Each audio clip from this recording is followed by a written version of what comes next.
Hai, saya Aditya Bagus, kembali lagi di channel saya.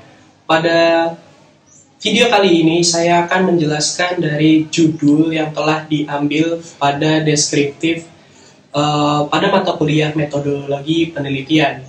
Nah, deskriptif tersebut yaitu adalah seorang pekerja keras bernama Alan mengalami kecelakaan kerja, yaitu terjatuh dari ketinggian pada saat bertugas membetulkan kabel listrik yang mati. Setelah mengetahui Alan mengalami kelumpuhan total, pihak kantor Alan memecat Alan dengan cara tidak terhormat dan dianggap bahwa kecelakaan ini adalah bentuk kesengajaan. Dia tidak diberikan pengasangan sedikitpun. Nah, kasus ini adalah hubungan dari industrial antara pekerja dan pengusaha yang tidak jarang ini terjadi di kehidupan nyata. Pengusaha yang dianggap lalai malah memutarbalikkan fakta seorang pekerjalah yang melakukan kesalahan, agar pengusaha tidak perlu membayar pesangon dan ganti rugi kepada pihak keluarga pekerja. Nah, di sini para mahasiswa dituntut untuk melakukan yang pertama, mencari judul yang tepat untuk kasus di atas yang menjadi pokok permasalahan dan metode penulisan apa yang tepat untuk diambil dalam kasus ini. Setelah itu, mahasiswa dituntut untuk membuat tulisan berupa proposal dengan menuliskan hal-hal yang terdiri dari judul, latar belakang, pokok permasalahan, dan metode penulisan. Selanjutnya, mahasiswa juga akan dituntut untuk membuat presentasi. Setelah itu akan dimasukkan ke channel YouTube masing-masing. Jadi, pada deskriptif tersebut, saya akan mengambil judul pengaruh loyalitas karyawan terhadap kebijakan perusahaan atas kecelakaan kerja bagian maintenance kelistrikan pada PT Maju Mundur Jaya. Nah, di sini saya anggap PT-nya adalah PT Maju Mundur Jaya ya. Langsung saja pada latar belakangnya. Saya akan menjelaskan perusahaan itu merupakan suatu persekutuan antara dua orang atau lebih yang bekerja sama untuk mencapai tujuan yang telah ditetapkan, yang merupakan hubungan antara bawahan dengan atasan. Dari perusahaan timbul pengelompokan manusia atas pimpinan bawahan yang harus bekerja sama dan didasarkan pada pembagian tugas, wewenang, dan tanggung jawab untuk mencapai suatu tujuan atau keberhasilan perusahaan. Nah, keberhasilan suatu perusahaan dapat mencapai tujuannya tidak terlepas dari peranan karyawan itu sendiri. Karena karyawan bukan semata-mata menjadi objek dan mencapai tujuan perusahaan, tetapi juga sebagai subjek atau pelaku. Karyawan dapat menjadi perencana, pelaksana, pengendali yang selalu berperan aktif dalam mewujudkan tujuan perusahaan. Tanpa adanya karyawan, suatu perusahaan tidak akan dapat bergerak.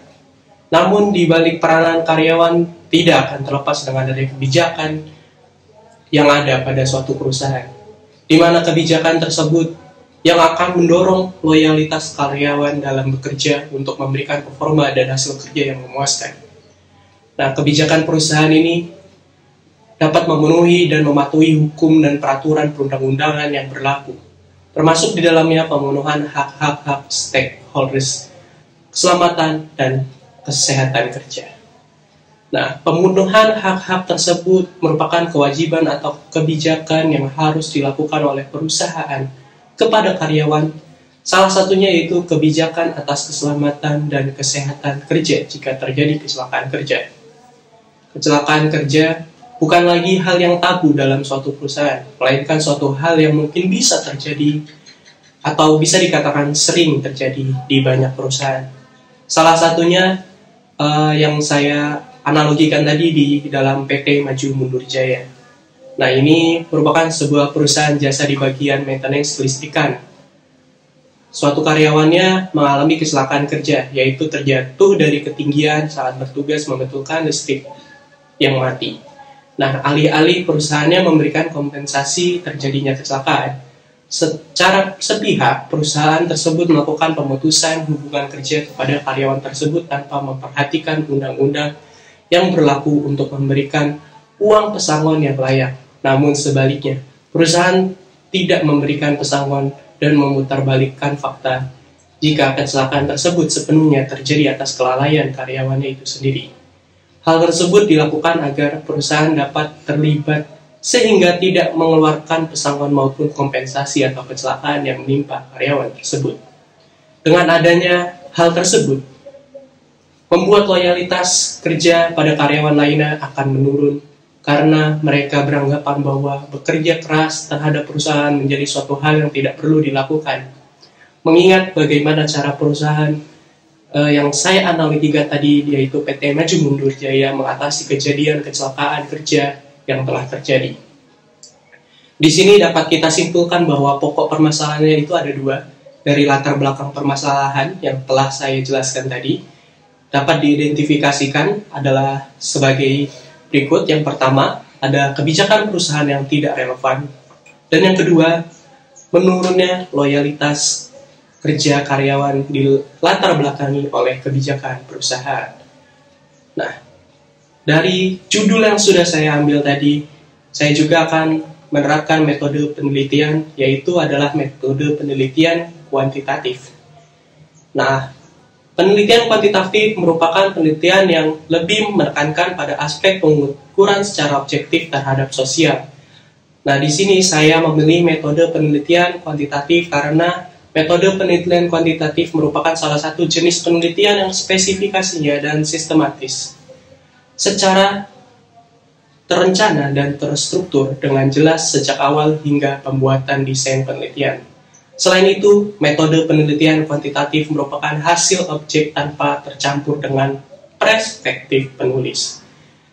Teknik pengumpulan data metode penelitian ini dengan cara melakukan kuesioner atau angket. Nah, kuesioner atau angket daftar pertanyaan ini adalah suatu daftar yang berisi pertanyaan-pertanyaan untuk tujuan khusus yang memungkinkan seorang analisis sistem mengumpulkan data dan pendapat dari para responden yang telah dipilih. Nah, daftar pertanyaan ini kemudian akan dikirim pada responden yang akan mengisinya sesuai dengan pendapat mereka. Dari pertanyaan yang diberikan, masing-masing mempunyai bobot nilai 1 sampai dengan 5 dengan penjabaran skala sebagai berikut. Yang pertama, sangat setuju, yaitu akan diberi bobot 5. Yang kedua, setuju, akan diberi bobot nilai 4. Ketiga, ada netral, yang akan diberi bobot nilai 3. Keempat, ada tidak setuju, yang akan diberi bobot nilai 2. Kelima, ada sangat tidak setuju yang akan diberi bobot nilai 1. Nah, instrumen yang akan digunakan dalam penelitian ini adalah berupa kuesioner yang terdiri dari 20 butir pertanyaan. Sebanyak 11 pertanyaan untuk variabel loyalitas kerja nanti akan saya simbolkan dengan X, dan 9 butir pertanyaan untuk variabel kebijakan perusahaan atas kecelakaan kerja yang akan saya simbolkan dengan Y. Dengan jumlah seluruh responden penelitian saya analogikan di sini, yaitu sebanyak 45 orang karyawan di dalam PT Maju Mundur Jaya tersebut. Nah, karakteristik responden dalam penelitian ini didasarkan pada jenis kelamin, usia, pendidikan, dan lamanya bekerja. Mungkin itu saja yang video ini berikan untuk penjelasan mengenai deskriptif metodologi penelitian. Saya Aditya Bagus, sampai jumpa lagi di channel saya. Terima kasih.